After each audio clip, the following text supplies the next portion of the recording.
In 1992, a predator slipped into Cheryl Lewis' house and left with Cheryl, her daughter Susie, and Susie's friend Stacy. How could someone steal away 3 women, leave no trace at the scene, and manage to make 3 whole human beings disappear so completely that we have not, in 33 years, ever found them, or any trace of them, or their remains?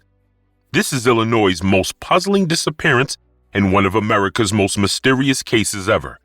Welcome back. Today we look into the disappearance of the Springfield Three. Let's get into it. I'm going to go over some background on the victims, and I'm going to be throwing a lot of information about their personal lives at you in rapid fire. It's all important, I promise. The devil's in the details with this one. There's still a lot of open questions in this case, and some of the theories at the end are going to come back to these 3 little tidbits on their lives, so bear with me here. In 1992, Cheryl Lewis moved herself and her daughter, Suzanne Streeter, into a humble house on 1717 East Delmar Street in Springfield, Missouri, after her divorce earlier that year.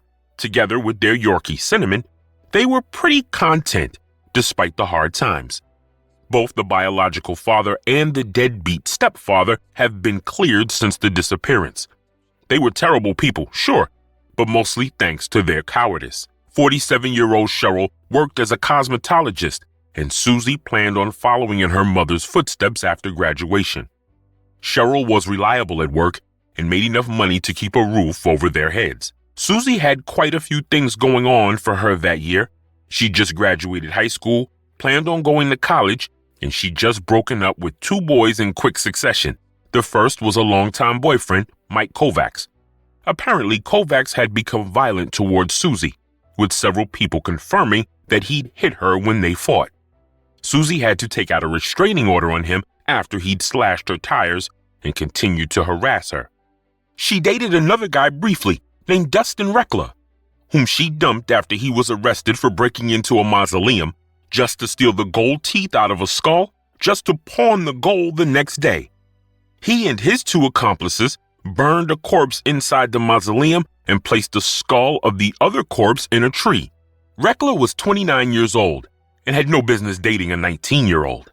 Luckily, Susie dumped his skeevy butt and was even set to testify against him and his 2 accomplices for this stunt. Only Mike Kovacs, Dustin Reckler, and the 2 accomplices had some other skeletons in their closets. They were running around with a biker gang, the Galloping Goose. Don't let this silly name fool you. This gang was, and is to this day, a scary bunch of dudes. At the time, there were several members with rap sheets involving robbery, murder, assault, and an alarming amount of violent crimes against women. They were known to make witnesses and rivals disappear right before their charges went to trial, helped along by the sheriffs and governors they had in their pockets. Of the dozens of disappearances linked directly to this gang, none of the missing witnesses have ever been found. They cremated bodies, threw them in lakes, or dismembered them and fed the body parts to pigs. If you think I'm being outrageous, just know that that's not even the half of the atrocious things this gang's been tied to. These guys were outrageously dangerous, and even if Reckler was a low-level member, the fact that Susie was planning on testifying against him was enough to put a target on her back. Susie only dated him for a few weeks, and she probably had no idea just how dangerous the people he hung out with were. Susie might have dated a few sleazeballs, but she was a good kid overall. She didn't do drugs, did well in school, and she held down a job. She just happened to date a guy who was more dangerous than she realized. There are 3 more things that are important to mention, and that's both Susie and her mother Cheryl were smokers. They never left a place without taking their cigarettes, and Susie had been complaining about prank calls in the weeks leading up to their disappearance. The calls were made by a male, but what exactly was said during these calls hasn't been revealed. Only that they were sexually obscene and that the caller used a slew of profanities every time. No one else on the street reported prank calls. Whoever this was targeting Susie and Cheryl specifically. And thirdly, both Cheryl and Susie were incredibly neat, handy at fixing things around the house, and had highly predictable routines. They kept their house very orderly. If anything accidentally broke, Cheryl got out her tools and fixed it immediately, and they always parked their cars in exactly the same place every day. Let me put it this way. Everything in this house had its place, and it was very unusual for either of them to veer away from their habits or to leave something out of place.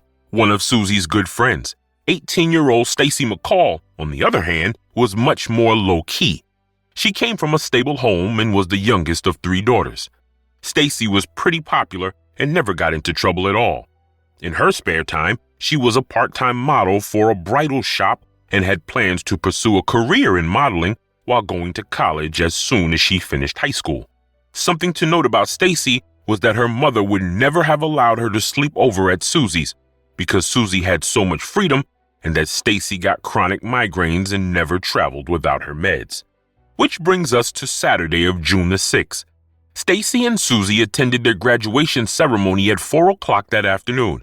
Graduating with them was Janelle Kirby, Stacy's best friend, with whom they planned on spending the night with. The plan was to have a party on Janelle's block, where the neighbors and several of their high school friends would be. Afterwards, they were going to crash over at Janelle's house so that they could all get ready together the next morning to go to Whitewater for a day of water fun. At Whitewater, they'd meet Susie's best friend Nigel Kenny. Stacy McCall was very diligent about letting her parents know where she was going, so they were aware that the girls were spending the night at Janelle's. But, as is typical with teenagers, especially those that just graduated, their plans changed almost immediately. They did spend a few hours at Janelle's house, but this place was crowded with family that had come from out of town to attend the graduation. So Stacy, Janelle, and Susie decided to drive around, hopping between the half a dozen graduation celebrations being held around Springfield. The girls went to an APCO A-Mart, a gas station chain just around the corner, to buy snacks before hitting the road. According to the cashier, they were with a man in his 30s with dark stringy hair and a mustache. The cashier further went on to say that Susie bought a pack of Marlboro Lights for Mr. Mustache. The boy was sure that Susie and Janelle got into one car while Stacy got into Mr. Mustache's car when they left. The car was described as a brown Monte Carlo or a brown Grand Prix. Stacy did not have a boyfriend, and Mr. Mustache was too old to be attending high school graduation parties for any good reason. So who was he then? At around midnight, the cashier said that a woman came in asking if anyone had seen Susie and Stacy that night. He identified the woman as Cheryl Lewis, Susie's mother, and noticed that she seemed terribly worried.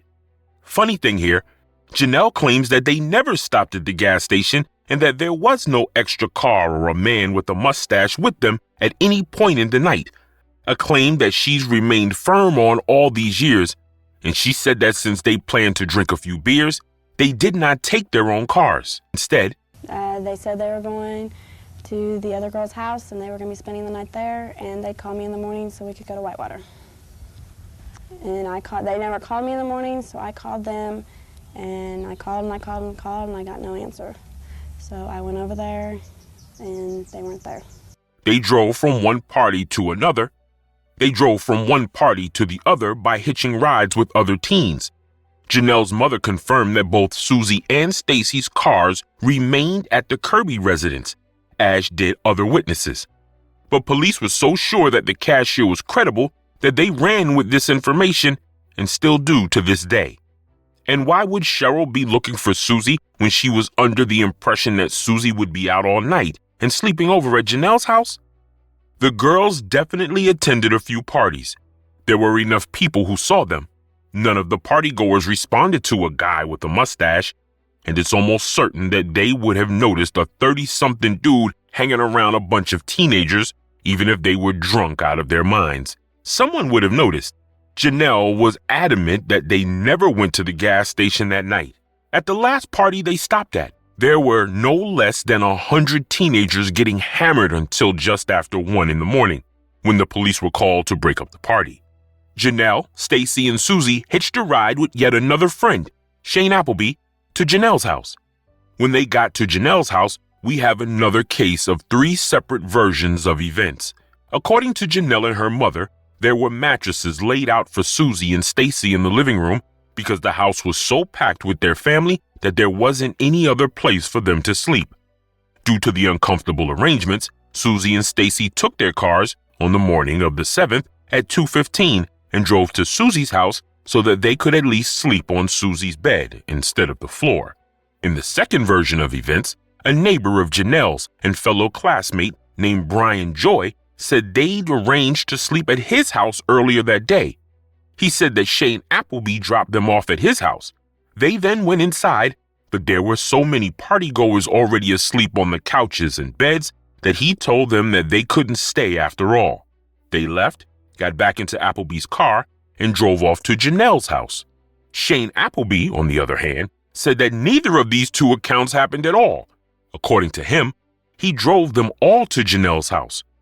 During the trip, Susie said that she had a stomach ache and that she'd rather drive home and sleep in her own bed. Stacy agreed to follow Susie in her own car and sleep at Susie's too, since the whole plan was for the two of them to stay together that night so that they could go to the water park the next morning. Appleby said he dropped them off and watched as Janelle went into her house while Susie and Stacy got into their own cars and drove off without ever entering Janelle's house. Several partygoers agreed that the girls were hitching rides all night and that Janelle was not driving her own car as far as they could tell. Now, if you recall, Susie's mother would have been home at 1717 East Delmar Street when the two girls arrived. A friend reported that she'd spoken to Cheryl over the phone at around 11 that evening and that everything seemed fine. Cheryl told her friend that she was stripping down a piece of furniture that she planned to paint later that week. These were the last moments and sightings of Susie, Stacy, and Cheryl that can be confirmed. And yet again, we get conflicting reports of the next day from, you guessed it, Janelle. I'm going to retell this from the official police report and not Janelle's later interviews, because that girl couldn't keep her story straight if her life depended on it. At around 7, Janelle started calling the house, wanting to find out where Stacy and Susie were going to meet her for their water park date. There was no answer, so Janelle and her boyfriend, Mike Henson, stopped by the house at 9 to check if anyone was there. When they got there, they saw Cheryl, Susie, and Stacy's cars parked at the house, and they discovered that the porch light's glass cover was broken, leaving glass shards all over the porch. The bulb was still intact, but the outer cover was shattered. Since Janelle was barefoot, they swept up the sharp missiles, and Mike walked across the street and threw them over a wall on the other side of the street, right into the backyard of a dental office. Oh, you're not the only one who finds that very strange. There were trash cans available along the way to the wall, and it would have been both a quicker and safer way to dispose of the glass. Why dump it on bare ground when someone else could step on it instead of a trash can? And why not just knock on the door, go inside, and chuck it on the trash can inside the home? After this little side quest, seemingly designed to destroy evidence, they knocked on the door, but no one answered. Cinnamon, the Yorkie, was hysterically barking and whining from the backyard. Thinking that she'd been locked inside intentionally, Janelle and Mike left for the park. They returned again at noon when they were done at the water park, only to find the same closed door and no answer. They left again, stopping by to visit Shane Appleby. That's the friend who claimed he dropped the girls off at Janelle's house. They hung out there for a while and stopped by the house a third time at 3:30. This time, they tried the door and discovered that it was unlocked. Inside, the TV was on, but there was no static on the screen and the volume was turned on its lowest setting. There was a tape in the VCR, so it had obviously finished playing, though no one had bothered to switch the TV off when it was done. It looked like the house was in order and that all of their possessions were still inside. Yet, there was no one there. They walked through the house, calling out for the woman. While they were doing this, the phone rang and Janelle picked it up. On the other side was a male voice that made lewd comments, swore a lot, and she said that the comments were of a sexual nature.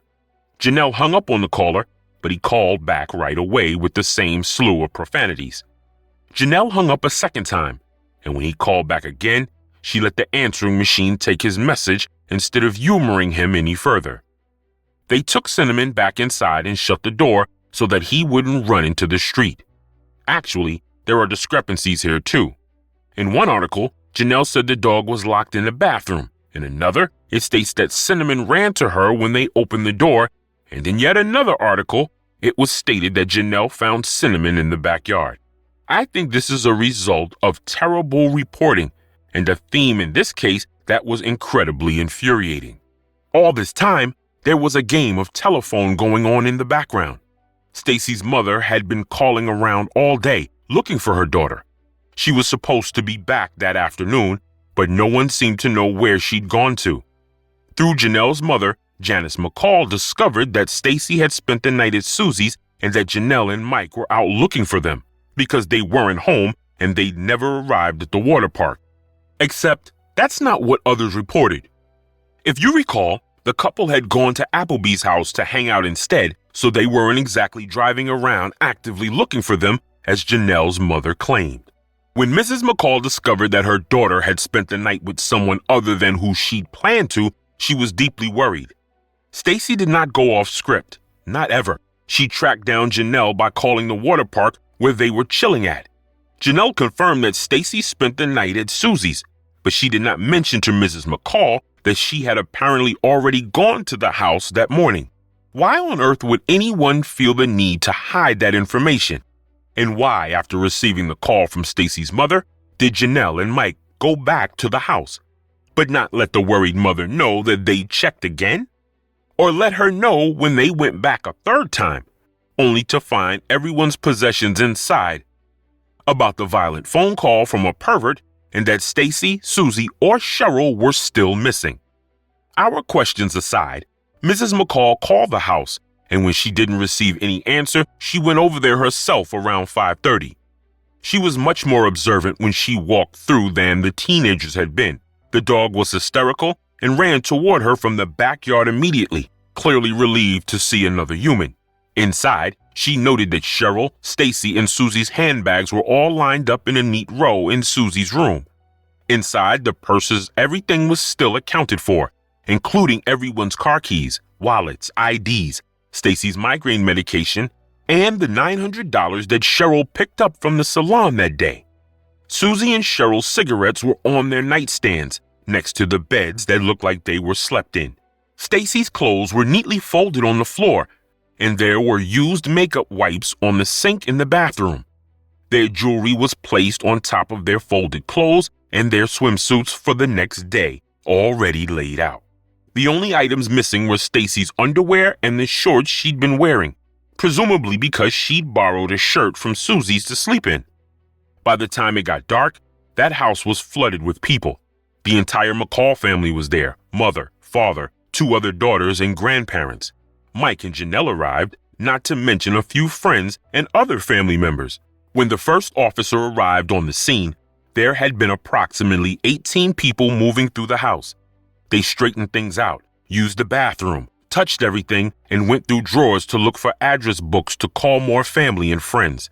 What a damn mess. Janice McCall played the message from the inappropriate caller to the police officer when he got there, but during the process, the message accidentally got deleted off the answering machine. Just another messy addition to an already contaminated crime scene. But at least here, the officer was able to hear the message in its completion, so we have a law enforcement officer to confirm that it existed. Unfortunately, the calls could never be traced either. This officer cleared the house of people, the first one in this entire case that acted with some semblance of logic. Police brought in Susie's best friend, Nigel, because she was very familiar with the house. She pointed out that the house was not as tidy as it seemed. The purses were in the wrong place. Cheryl had a permanent spot for her purse right near the door. Why would they all be stacked up in Susie's bedroom of all places? The cars were even more alarming. Susie always parked her car behind her mother's, not in the driveway. There was no reason for it to be in the driveway with Stacy's car unless there was another car blocking hers. Police noticed that Susie's car was parked slightly skew, with its right side tires resting on the lawn, almost like whoever had parked it wasn't familiar with that unusual circular driveway. Both Cheryl and Susie left their cigarettes, and that bothered Nigel most of all. Both women were heavy smokers. They'd leave their wallets behind before leaving their cigarettes. Furthermore, The blinds in Susie's room had some slats that were misplaced, almost like someone inside the room was peeking out to the backyard. Susie's room did have a sliding glass door that led to the backyard, but that was locked from the inside. Not that that means much. Those doors are notorious for being extremely unreliable to keep someone out. The officers noted that there was a strong smell of varnish in the house, confirming what Cheryl told her friend over the phone, that she'd been stripping paint off furniture. From the outside, it looked like Cheryl had been doing her DIY project and gone to bed, forgetting to switch the TV off. When the girls got home, they'd gotten ready for bed, and then something happened that made them leave, wearing only their night clothes. Since there was no blood, signs of forced entry, or any signs of a struggle, they could only have left of their own accord or under the threat of someone wielding a weapon. Whatever happened would have had to occur at 2:30 at the earliest, because that's how long it would have taken them to drive to the house from Janelle's place. Police put up flyers all over town, had the case featured on every news station and newspaper in the state, and went about the colossal task of evidence collection and the gazillion fingerprints they needed to be lifted from the house. Just so you know, the 60 sets of fingerprints they were able to lift led nowhere. Whoever the kidnapper was, he wore gloves. While they did that, the tips started pouring in, hundreds of them, so let's focus on the neighbors and surrounding streets first. A neighbor said that Cinnamon, the dog, had run up to them in good spirits at 10 o'clock that night. The Yorkie walked off when it received some pets. She probably snuck out while Cheryl was working on her DIY project in the garage. That same neighbor then saw Cinnamon again at 3 in the morning, cowering outside their door, all traces of joy gone from the dog. She was very distressed, whining and seemingly terrified. They brought their own dog inside and left the Yorkie outside, hoping that the pup would make her way back to her house on her own. This makes me think that the conflicting reports on where Janelle found the dog were all due to bad reporting. Cinnamon was locked outside the house, in the backyard, as proven by Mrs. McCall finding Cinnamon there when she later went over. Cinnamon was definitely small enough to squeeze through the fence in the backyard. People also reported a transit man in the neighborhood for a week before the disappearances. He had long reddish-brown hair and sculled around houses, but he vanished after the disappearances happened, and this guy was just one of many strange people hanging around. Apparently, the parking lot to the dentist's office where Mike had discarded the broken glass and the parks had become a bit of a hangout for the homeless population. It was out of view from the main road, so it was ideal for secret drug deals and a bit of drinking. So yes, there were an unusually large number of unidentified men close to the house. Then there's the matter of the 3 strange vans driving around the place. One neighbor stated that they saw a blue van pull up in Cheryl's driveway in the early hours of the morning. Another van, this one brown, with a rusted underside and no front or back windows, was spotted by several people. It was parked just a block away from Cheryl's home at approximately 4:30 in the morning, around the time that the women were kidnapped.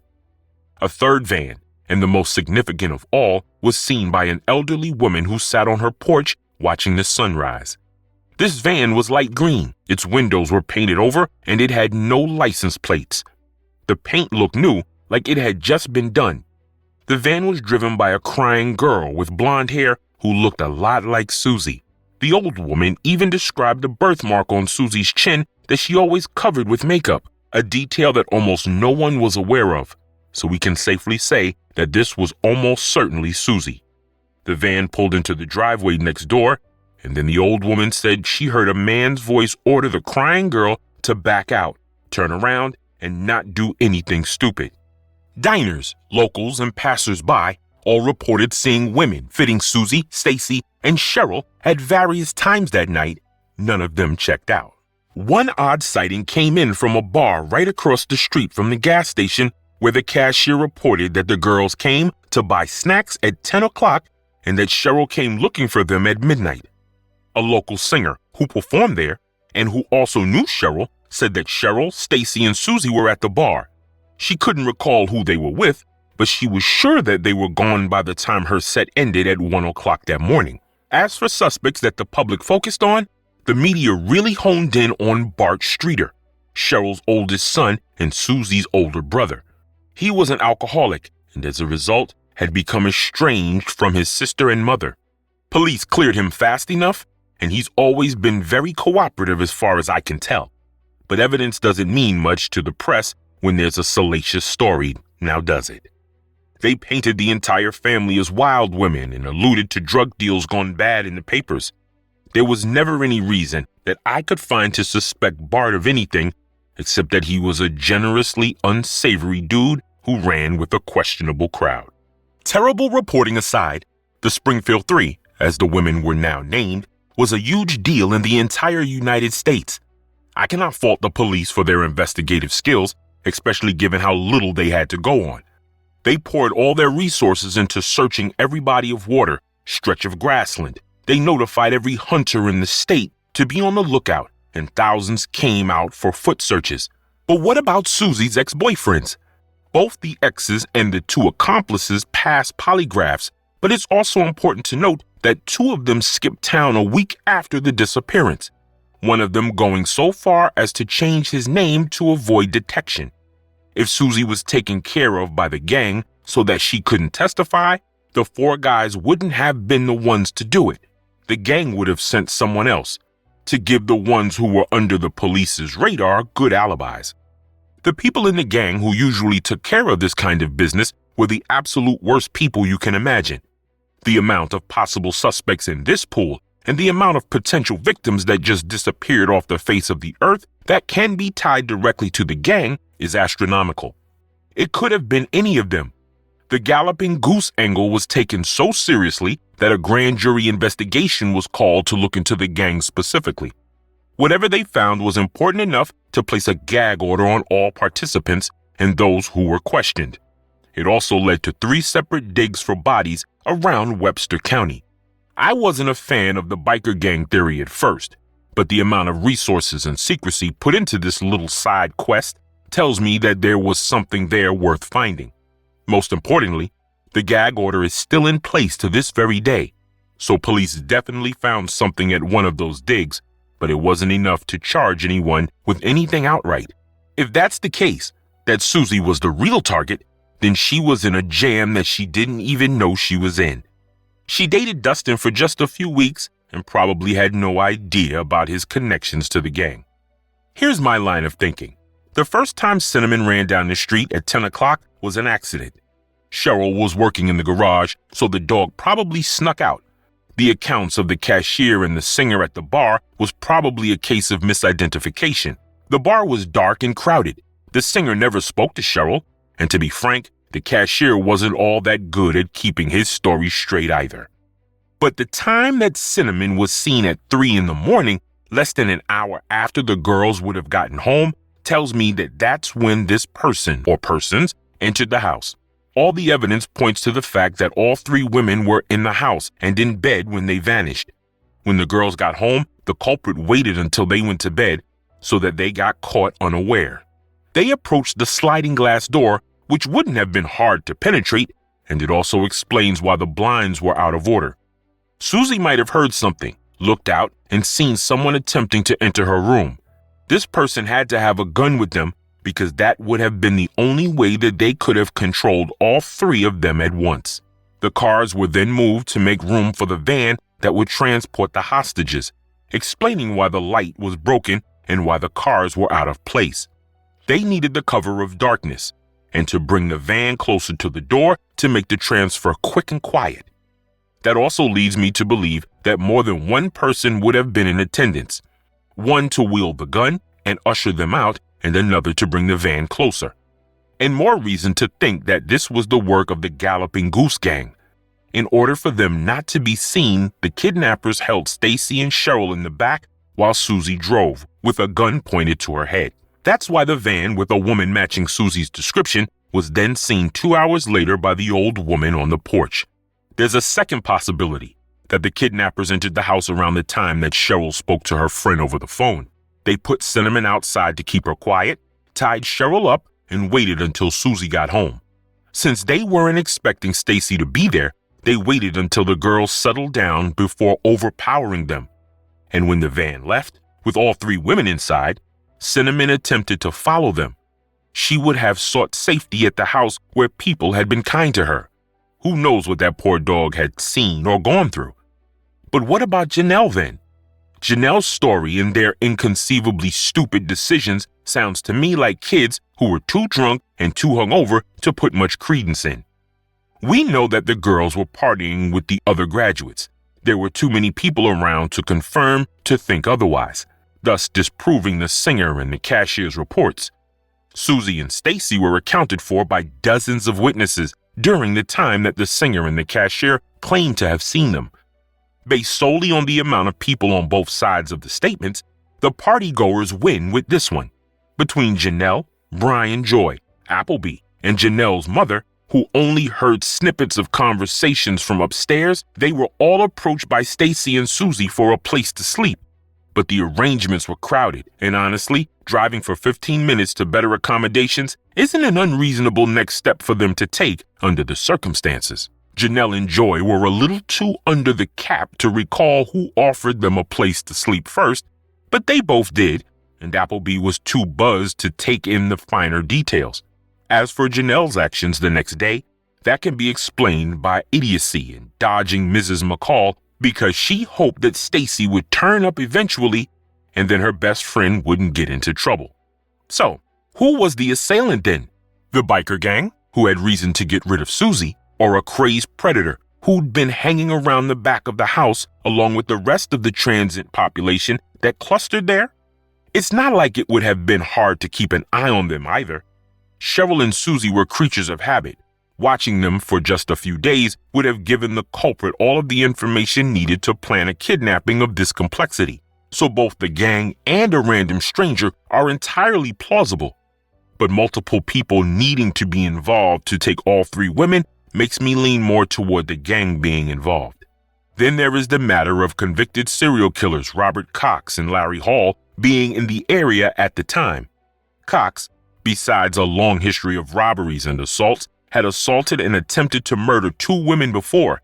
He was in Springfield and unaccounted for on the night of the disappearance. He sure alluded to knowing something about the disappearances during interviews, but he was a bit of an attention seeker. Many believe he followed the girls after seeing them at a party and that he kidnapped and killed them. But honestly, he was a terribly unorganized criminal. I doubt he had it in him to do this and leave no trace behind. I mean, he failed to kill two separate women before. How's he going to do the job right with three? Larry Hall, on the other hand, is a much better fit. He was in Springfield to attend a Civil War reenactment. His MO fits the disappearance better. He had a brown van that he abducted girls in, around 35 young girls if the FBI's suspicions are correct. He normally took teenagers off the street at random, so yes, it's possible that he followed Susie and Stacy that night. And if you recall, there was a brown van spotted in the neighborhood that afternoon.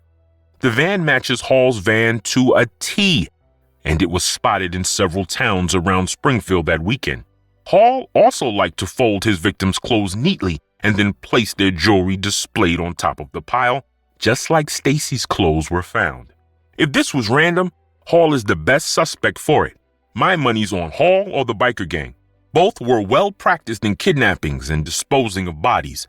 Both had the motive, the means, and the vehicles. And both were known for not leaving a shred of evidence or bodies behind. In my opinion, it's either the biker gang, who coordinated another witness disappearance, Larry Hall, who followed and abducted them with the intent to assault and murder the two girls, or this was an unknown attacker that watched them from among the other transient men already hanging around the neighborhood. There might be hope of solving this if we get lucky enough with a deathbed confession or by some miracle that their bodies are discovered. But let's be realistic here. Susie, Stacy, and Cheryl are almost certainly dead and doomed to remain an infuriating mystery for the rest of time. And what a tragedy. Two girls who had their entire lives and such big plans for their future ahead of them. A mother who'd managed to claw her way back to stability despite the odds that were stacked against her. Gone. Just like that, stolen in the night, and no one knows why or how. And, like I always do, I leave it over to you, the viewer.